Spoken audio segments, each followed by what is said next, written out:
اگر آیت یہیں رک گئی ہوتی میرے عزیزو تو شاید کہا جاتا کہ جی اللہ جانے اور امام جانے کہ ان کے درمیان رشتہ کیا تھا، لیکن یہاں اللہ نے رشتوں کو مخفی نہیں رکھا کہ میں رشتے کی بنیاد پر کوئی عہدہ نہیں دے رہا، قابلیت کی بنیاد پہ دے رہا ہوں۔ اب قابلیت کیا ہے؟ وَجَعَلْنَا مِنْهُمْ أَئِمَّةً يَهْدُونَ بِأَمْرِنَا، ہم کچھ کو ان میں سے کچھ کو امام بناتے ہیں اس لیے کہ لما صبروا، سب سے پہلی ان کی صفت یہ ہے کہ وہ صابر ہوتے ہیں۔ صبر کی جو کوالٹی معیار ہے، صبر کا جو عنوان ہے وہ امام بنانے کے لیے لازمہ ہے۔ لما صبروا وَكَانُوا بِآيَاتِنَا يُوقِنُونَ، اور دوسری صفت ان میں یہ ہے کہ وہ ہماری آیات پر یقین کامل رکھتے ہیں۔ تو منصب امامت پر فائز وہ ہوگا کہ جو توجہ، منصب امامت پر فائز وہ ہوگا جو صبر میں بھی سب سے آگے ہوگا۔ اچھا یہ میرے بچے ذرا ایک دفعہ توجہ کریں اس بات کی طرف کہ صبر، رونا، گریہ کرنا اور گریہ نہ کرنا اور آنسو نہ بہانا، یہ صبر کے مفاہیم نہیں ہیں۔ صبر کا نہ رونے سے کوئی تعلق نہیں ہے۔ جو نہیں روتا وہ صابر ہے، یہ بات غلط ہے۔ جو رو رہا ہے وہ بے صبرہ ہے، یہ بات غلط ہے۔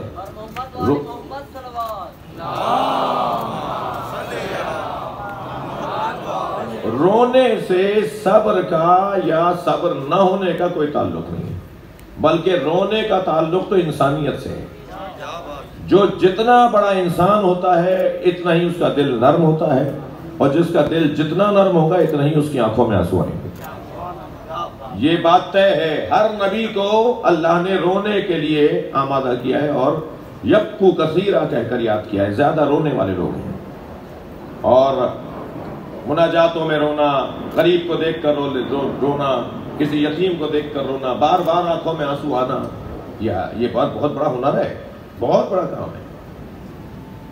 مجھے بعض دوستوں کے وہ جملے جب سننے کو ملتے ہیں تو میں یہی کہوں گا کہ جی مجھے سمجھ میں نہیں آتے کہ جب وہ یہ کہتے ہیں کہ رونا مقصد نہیں ہے، عزاداری رونا مقصد نہیں ہے، میں ان کی بات کو نہیں سمجھتا، اپنی کم علمی کا اظہار کر رہا ہوں۔ عزاداری کا مقصد رونا ہے اور ہمیں رونے کے لیے پیدا کیا گیا ہے، مگر اس رونے کے فلسفے پر توجہ کی ضرورت ہے۔ وہ یہ ہے کہ معاشرے میں انسانوں کی ضرورت بڑھانے کے لیے ہمیں رونے پہ لگایا ہے۔ معاشرے کو انسان کی ضرورت ہے، جس کا دل نرم ہوگا وہ پڑوسی کا خیال رکھے گا، جس کا دل نرم ہوگا وہ ظالم سے نفرت کرے گا، مظلوم سے پیار کرے گا۔ بھائی ہم عبادتیں کرتے رہیں اور ظالم سے نفرت نہ کریں اور مظلوم سے پیار نہ کریں تو ہماری اس نماز اور روزے کا فائدہ کیا ہے؟ صلوات پڑھیں محمد و آل محمد۔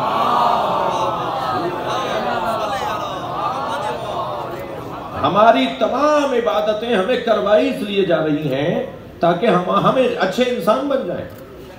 اچھا انسان بننے میں ادھر عبادتیں کام کریں اور عبادتوں کے ساتھ عبادتوں کا حسن یعنی عزاداری سید الشہداء کام کریں۔ کیا کریں؟ رونے کی مشق کروائی جائے۔ فرمایا کہ جو من بکا او ابکا او تبا کا، جس نے حسین پر گریہ کیا یا حسین پہ رونے والوں کو آمادہ کیا یعنی ذکر کیا اور لوگوں کو رلایا، اور جس نے رونے کا ماحول بنایا یعنی مجلس کی، جی میں ترجمہ یہ نہیں کرتا جس نے رونے کی شکل بنائی، یہ خود ایک شکل ہے، یہ والی شکل تو رونے کے اندر آ گئی، جو رویا جس نے رلایا، جو رویا اور جس نے رلایا اور جس نے رونے کا ماحول بنایا، یہ ترجمہ کریں۔ رونے کی شکل یہ شکل ہی تو ہے۔ صلوات پڑھیں ذرا محمد وعلی۔ جس نے رونے کا ماحول بنایا، رونے کی شکل بنائی، ایسا ماحول بنا کے سامنے رکھ دیا کہ جس پہ دل نرم ہونے لگے اور آنکھوں میں آنسو آنے کا ماحول بنے، تو کہتے ہیں کہ اس کے اوپر فرماتے ہیں کہ اس پہ جنت واجب ہے ایسے شخص پہ۔ تو یہ رونے کی مشق جو کر رہے ہیں نا، پوری قوم ایک کام پہ لگی ہوئی ہے، اور ہم نے نہیں لگایا، آپ نے نہیں لگایا، ہم ذاکروں نے ربانیوں نے نہیں لگایا، یہ ائمہ نے لگایا کام۔ پہلے اللہ اکبر، یہ آج کا مسئلہ نہیں ہے، صدیوں سے ایک مشق کروائی جا رہی ہے پوری قوم کو، اور وہ رونے کی مشق ہے۔ تو جو رونے کی مشق کرتا ہے وہ پھر کسی کو رلاتا نہیں ہے، جی اس کی آنکھوں میں آنسو، وہ دوسرے کی آنکھوں میں جب پریشان حال دیکھے گا تو اسے رہا نہیں جائے گا۔ یہ ہے وہ انسانیت کا پیغام۔ دقت فرمائی۔ تو لما صبر ہو، لما صبروا، اگر امام اللہ بناتا ہے تو انہیں بناتا ہے جو صابر ہے.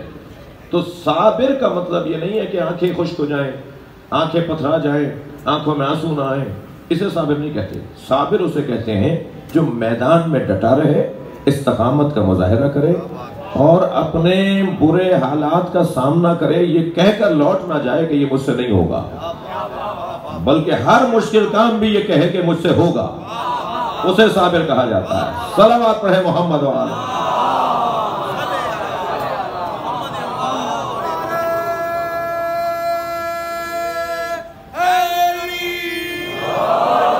استقامت. لما صبروا، امامت کا پہلا عنوان انتخاب صبر ہے. وَكَانُوا بِآيَاتِنَا يُوقِنُونَ، اور ہماری آیات پر یقین کامل رکھتے ہوں، ایک بال برابر بھی شک ان کے چاہنے والوں میں نہ ہو. ان کا مقام تو اور بلند ہے.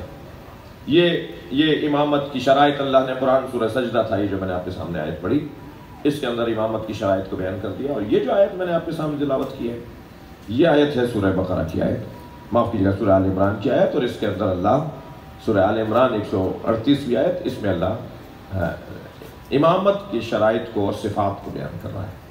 الذین ينفقون فی السراء، وہ لوگ جو بانٹ دیتے ہیں، عطا کرتے ہیں، بخش دیتے ہیں، تقسیم کر دیتے ہیں، دے دیتے ہیں. الذین ينفقون فی السراء، کہ جب ان کے پاس ہوتا ہے، وَالضَّرَّاء، اور جب نہیں بھی ہوتا. کمال تو یہ ہے. صلوات پڑھنا محمد و آلہ. اب امامت کی شرائط دیکھیے. امام موسیٰ کاظم علیہ السلام کے مسائل پر مجلس مکمل کریں گے. امامت کے شرائط دیکھیے. الذین ينفقون فی السراء. اچھا، ينفقون ہے جی، ينفقون یہ دیتے ہیں اور دیتے رہیں گے. ينفقون فعل مضارع ہے، حال اور مستقبل کو شامل ہوتا ہے. کچھ ایسے لوگ ہیں جو دیتے ہیں اور دیتے رہیں گے. اب ہم جلدی میں ترجمہ کر جاتے ہیں کہ کچھ ایسے لوگ ہیں جو عطا کرتے ہیں، دیتے ہیں، یہ تو حال ہو گیا جی. وہاں مستقبل کی بات بھی ہے. کچھ ایسے لوگ ہیں جو دیتے ہیں اور دیتے رہیں گے. فی السراء، جب ان کے پاس ہوگا، مال ہوگا، دولت ہوگی تو وہ دے دیں گے، بانٹ دیں گے. وَالضَّرَّاء، اور جب نہیں ہوگا، ان کے پاس کچھ بھی نہیں ہوگا، تب بھی بانٹ دیں گے. یہی آیت میرے پاس ایک جوان لے کر آیا، کہنے لگا مولانا پیسے ہوں گے تو بانٹیں گے نا. میں نے کہا بھائی تمہارے پاس پیسے ہوں گے تو بانٹو گے. یہی تم نے غلط سمجھا ہے کہ سخاوت اسے کہتے ہیں کہ جب پیسے ہوں تو بانٹیں. نہیں، تم بانٹنے والے ہوتے تو تمہارے پاس پیسے ہوتے. صلوات پڑھیں محمد و آل محمد. سخاوت کا پیسے سے کوئی تعلق نہیں ہے. جس کے پاس پیسہ ہو وہ سخی ہو جائے تو پھر یہ عزیزان گرامی اللہ کا نظر. سخاوت ایک امر قلبی ہے، ایک کیفیت نفسانی ہے، اندر سے صلاحیت ہوتی ہے. ایک آدمی جس کی 10 لاکھ روپے تنخواہ ہے، اس سے 100 روپے بھی مسکینوں کے لیے نہیں نکل رہے، اور جو صبح سے لے کر شام تک ٹھیلا لگائے کھڑا تھا اور 100 روپے بچا کے لایا ہے، وہ بھی آتے آتے 20 روپے بانٹ کر آ گیا. تو ہم کیسے کہتے ہیں کہ وہ سخی ہے اور یہ سخی نہیں ہے؟ اللہ کے یہاں گنا نہیں جاتا، تولا جاتا ہے. صلوات پڑھے محمد و آلہ.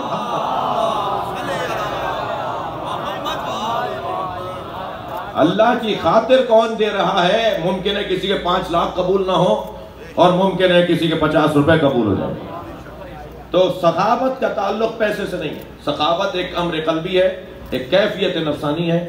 جس کے پاس وہ کیفیت ہوگی اسے سخی کہا جائے گا. اب آیت بڑی عجیب ہے اور بڑا حسین منظر ہے کہ الذین ينفقون، وہ کچھ لوگ دیتے ہیں جب ان کے پاس ہوتا ہے. یہ تو بات سمجھ میں آ رہی ہے. جب نہیں ہوتا جب بھی دے دیتے ہیں، جب نہیں ہوتا تب بھی دیتے ہیں. وہ کیا دیتے ہیں؟ دیکھیے، اخلاقی پیغام بھی ہے اور سیرت اہل بیت کا ایک عنوان بھی ہے. ہمیشہ کسی پریشان حال انسان کو پیسے سے ہی خوش نہیں کیا جا سکتا. کوئی پریشان حال انسان آپ کے پاس آئے تو آپ اسے پیسے دے دیں تو یہی خوشی نہیں ہے اس کی. آپ ایک مسکراتے ہوئے چہرے کے ساتھ اس سے بات کر لیں. وہ کہے گا جی مجھے یہ 10,000 نہ دیتے مگر مسکرا کے تو بات کرتے ہیں. انہوں نے 10,000 تو دے دیا مگر چہرہ ایسا بگاڑا ہوا تھا تو اسے وہ 10,000 بھاری رہیں گے. صلوات پڑھیں ذرا محمد والے.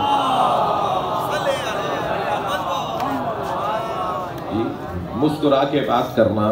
لہذا میں ان بچوں اور جوانوں سے کہوں گا کہ اب انچولی کی میری مقدس آبادی ہے، اس کے اندر اتنی جلدی تو مجلس پہ بیٹھنا میرے لیے بہت یعنی نئی سی بات ہو رہی ہوگی. کچھ لوگ تو بعد میں کہیں گے میرے بھائیوں سے کہ کیا ہوا، وہی پڑھ کے بھی چلے گئے. تو کیونکہ میں نے ان بچوں سے دوستوں سے کہہ دیا تھا کہ ہمیں بہت دور جانا ہے مجلس پڑھنے کے لیے. ایک صلوات پڑھے ذرا محمد والے. اس سے بہتر اور بلند صلوات نبی کی.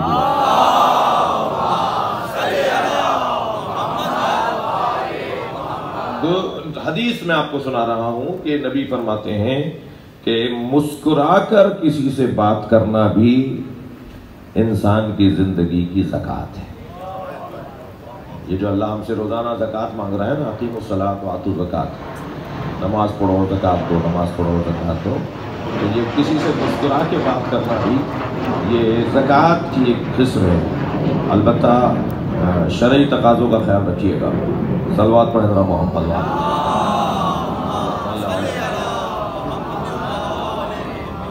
ایک اور صلوات نبی کی ذات پہ دی.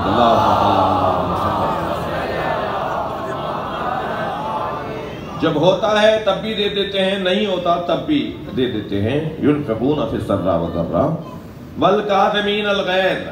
اب یہ دوسری صفت ہے. امام اللہ کسے بناتا ہے؟ جو کاظم ہو. صلوات پڑھیں ذرا محمد والے.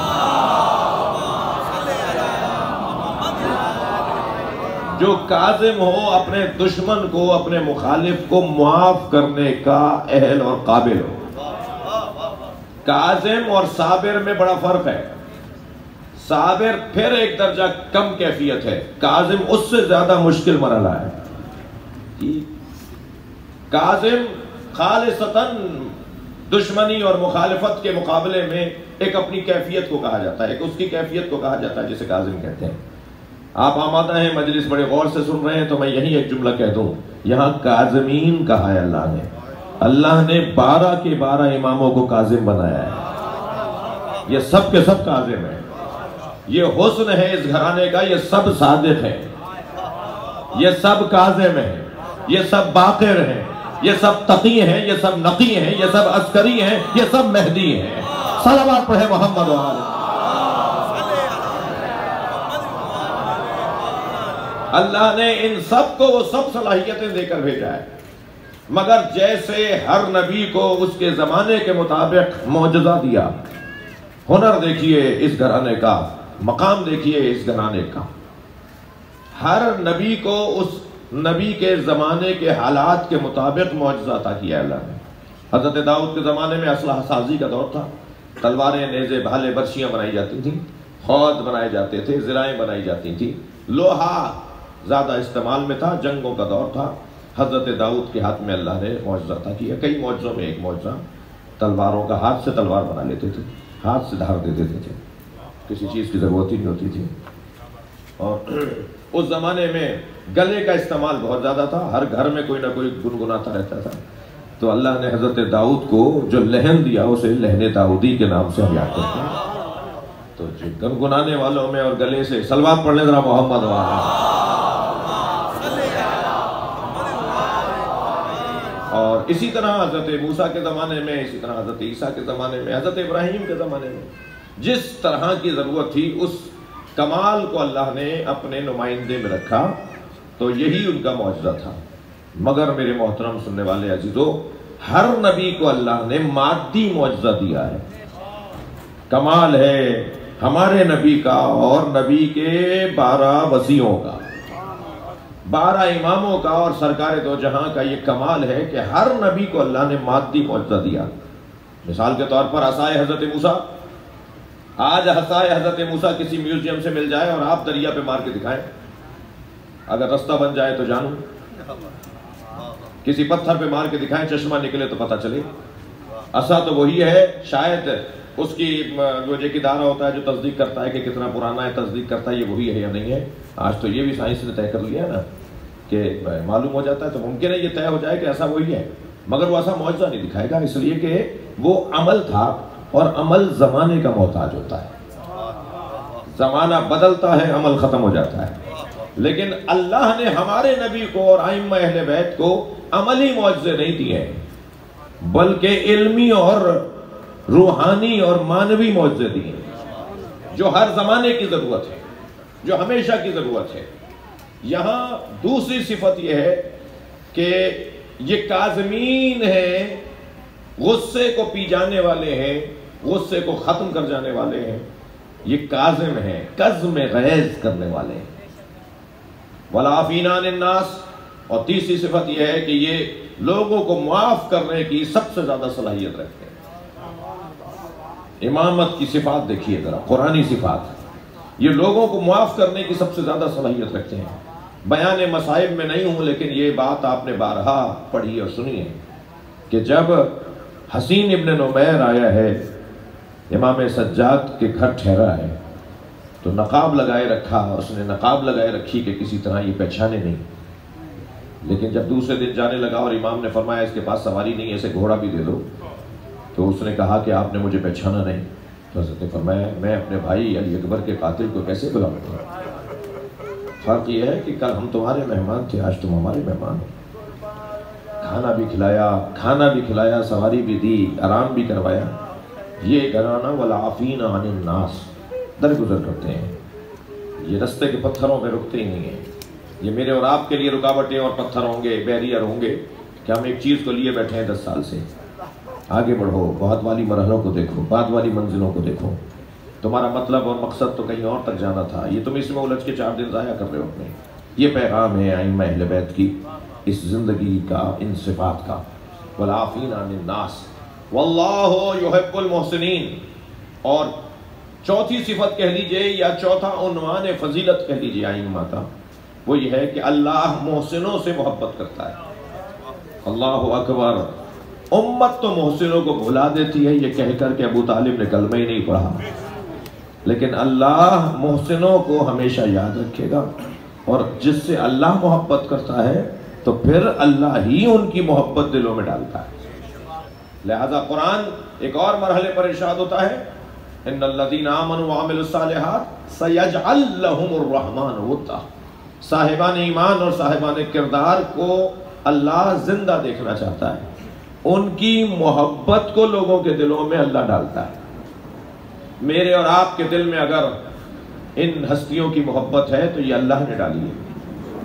اور عزیزو، یہ گھرانہ ان تمام صفات کا حامل، اور کچھ ائمہ اہل بیت کی زندگیوں میں کچھ صفتیں زیادہ ظہور پذیر ہوئیں کہ جس کی وجہ سے وہ صفت ان کا لقب بن گئی۔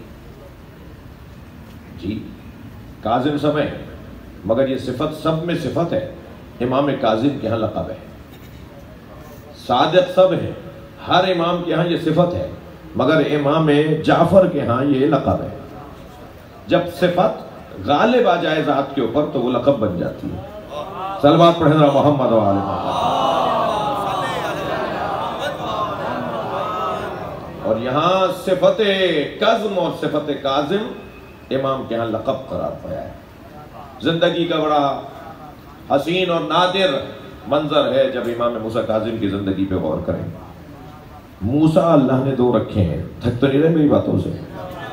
موسیٰ اللہ نے 2 رکھے ہیں، ایک موسیٰ نبیوں میں رکھا ہے، ایک موسیٰ اماموں میں رکھا ہے۔ ایک موسیٰ کا بھائی ہارون ہے، ایک موسیٰ کا دشمن ہارون ہے۔ خبردار ناموں پہ نہ جانا۔ صلوات پڑھیں محمد و آل محمد۔ ہمارا اس سے غرض ہی نہیں کہ کس کا کیا نام ہے، ہم تو نام کو کام کی بنیاد پر تعظیم دیتے ہیں۔ جی، یہاں بچپن سے لے کے جب سے حضرت کی ظاہری تشریف فرمائی ہوئی یہ دنیا میں، اس وقت سے لے کے معجزات ہی معجزات کا اظہار ہے۔ 1 ہفتے کی ظاہری طور پر ولادت گزری ہے، ظہور ظاہر، امر الہی ظاہر ہوا ہے 1 ہفتہ پہلے، اور میرے مولا امام جعفر صادق علیہ السلام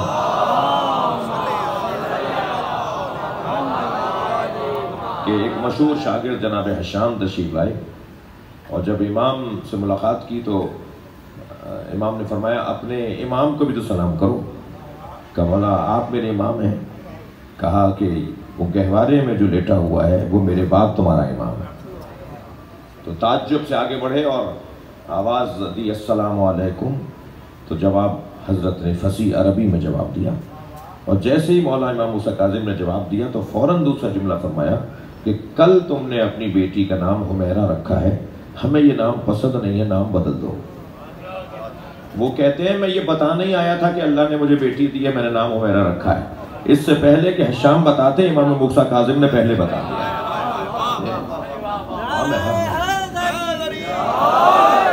یہ نام بدل دو جو کل تم نے اپنی بیٹی کا رکھا ہے، یہ حمیرہ نام ہمیں اچھا نہیں لگتا۔ ایک صلوات اور پڑھیں ذرا محمد و آل محمد۔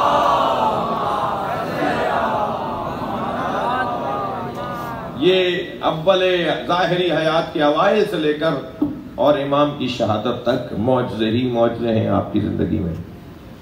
اور عزیزو، کوئی ایک ایسا لمحہ نہیں ہے کہ جس میں حضرت کی حیات طیبہ امت کی ہدایت اور رہنمائی کے لیے نہ ہو، ہر لمحہ ہدایت کے لیے۔ اور آپ نے کبھی غور فرمایا کہ باب الحوائج چند ہستیوں کو کیوں کہتے ہیں؟ ایک حضرت عباس اور ایک امام موسیٰ کاظم، باب الحوائجوں میں دو یہ نام بڑے روشن نام ہیں۔ اور باب الحوائج جس کے دروازے سے اللہ عطا کرے، جب اس سے مانگا جائے تو اس کے ذریعے سے ملے، حاجتوں کا دروازہ اس کا ایک سبب ہے۔ جس نے اپنی ذات کی نفی کی اللہ نے اسے اپنا قرب عطا کیا ہے۔ حضرت عباس بھی 36 سال تک کربلا کا انتظار کرتے رہے۔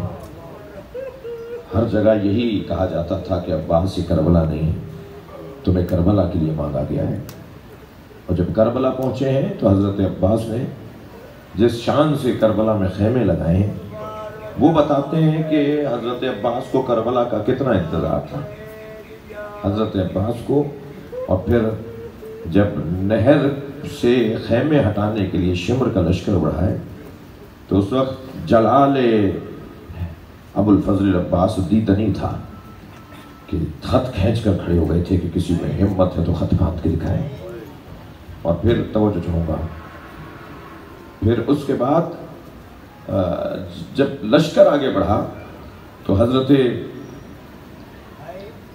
امام حسین علیہ السلام نے جناب زینب سے کہا کہ بہن عباس کو بلا لو۔ تو پہلے تو جناب فضہ سے کہا کہ اماں جا کر ذرا بی بی سے کہیے کہ کچھ دیر میں خوشخبری لے کر آ رہا ہوں۔ لیکن جناب فضہ دوبارہ آئیں اور فرمایا عباس آقا زادی کہتی ہیں تم آتے ہو یا میں آ جاؤں؟ تلوار کو نیام میں رکھا، خیمے میں جو آئے تو دیکھا حضرت عباس نے دیکھا کہ خیمے میں جناب زینب کے ساتھ امام حسین کھڑے۔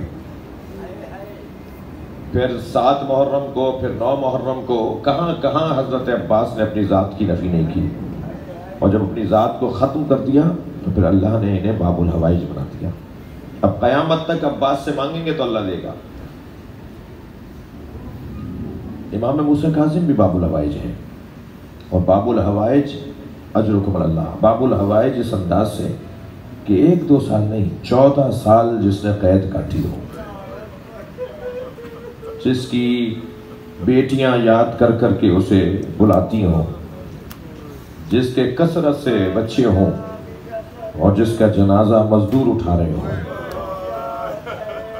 میرے مولا نے 1-2 سال نہیں بلکہ یہاں تک مقتل نے لکھا ہے کہ ينتقل من السجن الى السجن، امام کو ایک قید خانے سے دوسرے قید خانے میں لے جاتے تھے، اس لیے کہ ہر قید خانے کا جو دربان ہوتا تھا وہ امام کی عبادت سے اور امام کی کرامت سے ہدایت پا جاتا تھا، اور وہ پھر ظلم نہیں کرتا تھا امام پر، اور پھر کہا جاتا تھا کہ یہاں سے اب فلاں قید خانے میں بھیج دو، اور مختلف قید خانوں میں حضرت کو رکھا گیا، حتیٰ یصلو الی سندی ابن شاہق، سندی ابن شاہق نامی ایک دربان کے قید خانے میں بھیجا یہ کہہ کر بھیجا کہ یہ اہل بیت سے سب سے زیادہ دشمنی رکھتا ہے، یہ موسیٰ کاظم کا خیال نہیں کرے گا، اس کے حوالے کر دو۔ اور جب امام اس کے حوالے کیے گئے نا، تو ایک بہت بڑا نام، بہت بڑا حیثیت رکھنے والا بندہ سفارش لے کر آیا کہ مجھے میرا امام دکھا دو۔ تو سندی ابن شاہق نے ایک روشن دان سے کہا کہ جھانک کر دیکھ لو، تمہیں تمہارا امام نظر آ جائے گا۔ تو روشن دان سے جھانک کر واپس آ کر کہتے ہیں کہ وہاں تو کوئی نظر نہیں آ رہا۔ کہا تمہیں وہاں ایک چادر پڑی نظر آئی ہے؟ کہاں چادر پڑی نظر آئی ہے؟ کہا وہی تمہارا امام ہے۔ امام مختلف قید خانوں میں اتنا ظلم کا شکار ہوئے کہ آپ کا بدن مبارک ایسا ہو گیا تھا کہ ایک چادر سے زیادہ دیکھنے والے کو نظر نہیں آتا تھا۔ اور عزاداروں، آپ کی آوازیں بلند ہیں، بس 2 منزلیں لے لیجیے۔ اب یہ امام، اچھا اس زمانے کے شیعوں کا امتحان اور آزمائش دیکھیے۔ آج اگر آپ کے ملک کا کوئی معتبر عالم، کوئی رہنما، کوئی قائد، کوئی لیڈر، کوئی قومیات کا ایک اہم مشہور آدمی اگر گرفتار کر لیا جائے تو مجھے نہیں لگتا کہ وہ 1 سال 2 سال کے بعد قوم اٹھے گی نہیں اسے نکلوانے کے لیے۔ بہت دیر بھی ہوگی تو اس کے لیے احتجاج نہیں ہوں گے، اس کے لیے دھرنے اور ریلیاں نہیں ہوں گی۔ مگر اس زمانے کے شیعوں کی آزمائش تو دیکھیے، 14 سال تک ان کا امام معصوم قید میں ہے۔ جی آج آپ بہت اچھے دور میں ہیں، امام کے ظہور کی دعا کیا کریں جب آنکھوں میں آنسو آیا کریں۔ وہ کتنا مشکل دور ہوگا۔ اب ذرا ایک روایت سنیے اور اس پہ میں مجلس مکمل کر رہا ہوں۔ ایک بہت بڑا نام ہے اس زمانے کا، ابو العطا۔ ابو العطا چند بڑے ادیبوں اور شاعروں میں سے ایک نام ہے۔ ابو العطا شاعر ہے، غزل کا شاعر ہے، بہت بڑا ادیب ہے۔ ہارون رشید کا دربار روزانہ رات میں سجتا تھا غزلیں سننے کے لیے اور میخاری کے لیے اور دیگر کاموں کے لیے۔ تو ایک مرتبہ وہاں بیٹھے ہوئے کسی شخص نے کہا کہ آج ابو العطا کو بغداد میں دیکھا گیا ہے، ابو العطا کو بغداد میں دیکھا گیا ہے۔ تو دوسرے نے کہا کہ وہ تو مدینے کا رہنے والا ہے، بغداد میں ابو العطا کا کیا کام؟ کہا جی میں نے دیکھا ہے۔ ڈھونڈ مچی، ڈھونڈا تو ایک سرائے میں، ایک مسافر خانے میں ابو العطا ٹھہرے ہوئے تھے۔ ہارون نے کہا بلا لاؤ۔ اب حاکم میں وقت ہے، بلا لیا گیا۔ کہا ابو العطا یہاں کہاں؟ کہا میں اپنے کسی ذاتی غرض سے بغداد آیا ہوں، رہنے والا وہ مدینے کا ہی ہے۔ کہا ذرا اپنا فلاں کلام سناؤ۔ تو انہوں نے کلام سنایا۔ کہا اچھا کل بھی آنا، فلاں کلام سناؤ۔ اب روزانہ کلام سن رہے ہیں ان سے، اور جب اس سے خوب کلام اور غزلیں سن لی، اب دیکھیے ذرا اس وقت کے چاہنے والوں کی آزمائش۔ جب ابو العطا سے کلام سن لیے تو ایک ایسے کلام کی خواہش کی کہ جو شہرۂ آفاق کلام ہے ابو العطا کا۔ کہا وہ بھی سناؤ۔ کہا حضور میں نے آپ کو جو آپ نے کہا میں نے کلام سنا دیا، اب مجھے یہ فرمائیں کہ اس کے سنانے پہ مجھے کچھ عطا کریں گے، آپ کچھ دیں گے؟ کہنے لگا جو مانگو گے دوں گا۔ تو کلام سنانے کے بعد کہا آپ نے کہا تھا جو مانگوں گا دو گے، تو میں آپ سے ایک التجا کر رہا ہوں، میرے امام کو آزاد کر دیں۔ اللہ رے غربت، اللہ رے مصیبت، اللہ رے شیعوں کا امتحان، کہ میرے امام کو اپنی قید سے آزاد کر دیں۔ تھوڑی دیر کے لیے تو ہارون رشید سوچتا رہا اور کہا ابو العطا 2 دن بعد ہم تمہارے امام کو آزاد کر دیں گے، جا کے زندان کے دروازے سے اپنے امام کو لے لو۔ اب میں آپ رونے والوں سے پوچھوں کہ کتنا خوش گیا ہوگا اپنے بچوں کے پاس، کسی شیعہ کی وجہ سے اس کا امام آزاد ہو رہا ہو، کسی کی وجہ سے اس کا پیشوا، اس کا معصوم امام آزاد ہو رہا ہو۔ کہا ہوگا کہ دیکھو میں اتنا بڑا کام کر کے آ گیا، 14 سال بعد میرا امام آزاد ہو رہا ہے۔ خوشی خوشی دوسرے دن جا کے زندان کے دروازے پر کھڑا ہو گیا۔ کچھ قیدیوں کو لایا جا رہا تھا، کچھ قیدیوں کو آزاد کیا جا رہا تھا۔ ہر دفعہ دروازہ کھلتا تھا تو یہ پوچھتے تھے آج میرے امام کو آزادی ملنی ہے، اور دربان کہتا تھا ذرا صبر کرو تمہارے امام کو آج آزادی ملے گی۔ جب بہت دیر گزر گئی اور عصر کا وقت آ گیا تو دروازہ کھلا، کیا دیکھا؟ ایک تختے پہ 4 مزدور جنازہ اٹھا کے لا رہے ہیں اور آواز دیتے جا رہے ہیں پہچانو یہ شیعوں کا امام ہے۔ ابو العطا نے آگے بڑھ کر کاندھا دیا، مولا کا جنازہ لے جا کر ان مزدوروں نے اجرکم اللہ، آوازیں بلند ہو گئی، مجلس میرا بیان مکمل ہو گیا۔ اس جنازے کو لے جا کر، امام کے جنازے کو لے جا کے پل بغداد پہ رکھ دیا گیا۔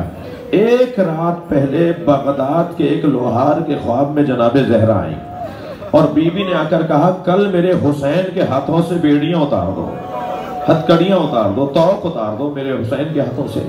وہ کہتا ہے کہ مجھے سمجھ میں نہیں آیا کہ حسین کے ہاتھوں میں کون سی ہتھکڑیاں ہیں۔ میں کیسے حسین کے ہاتھوں سے اور پیروں سے بیڑیاں اتاروں گا؟ لیکن عزادارو جب شور مچا کہ ایک زنجیروں میں ایک جنازہ ہے جسے بغداد کے پل پہ رکھا ہوا ہے، تب اسے سمجھ میں آیا کہ فاطمہ کا یہ حسین ہے، اور اس نے جا کر امام موسیٰ کاظم کے ہاتھوں سے ہتھکڑیاں اتاری، پیروں سے بیڑیاں اتاری۔ عزاداروں مجلس مکمل ہو گئی، بس ایک جملہ سن لیجئے، سلام ہو حسین ابن علی پر۔ مولا موسیٰ کاظم، آپ کا جنازہ مزدوروں نے اٹھایا، آپ کا جنازہ پل بغداد پہ رکھا، پھر مقابر قریش میں جا کر بنی ہاشم کے قبرستان میں لے جا کے آپ کا جنازہ دفنایا گیا۔ سلام ہو حسین ابن علی پر، جن کا جنازہ 3 دن بے گور و کفن رہا، اور علی کی بیٹی مڑ مڑ کر بھائی کا جنازہ دیکھتی رہی اور یہ کہہ کر جاتی رہی، بھائی تمہاری بہن کچھ نہ کر پائی، زینب کے سر پہ چادر نہیں ہے، حسین کے بدن پہ کپڑا نہیں ہے۔ اللہ لعنت اللہ اللہ قوم الظالمین۔ یا اللہ ان آوازوں پر رحمت نازل فرما، رونے والوں کی توفیقات میں اضافہ فرما، امام زمانہ کے ظہور میں تعجیل فرما۔ یا حسین یا حسین۔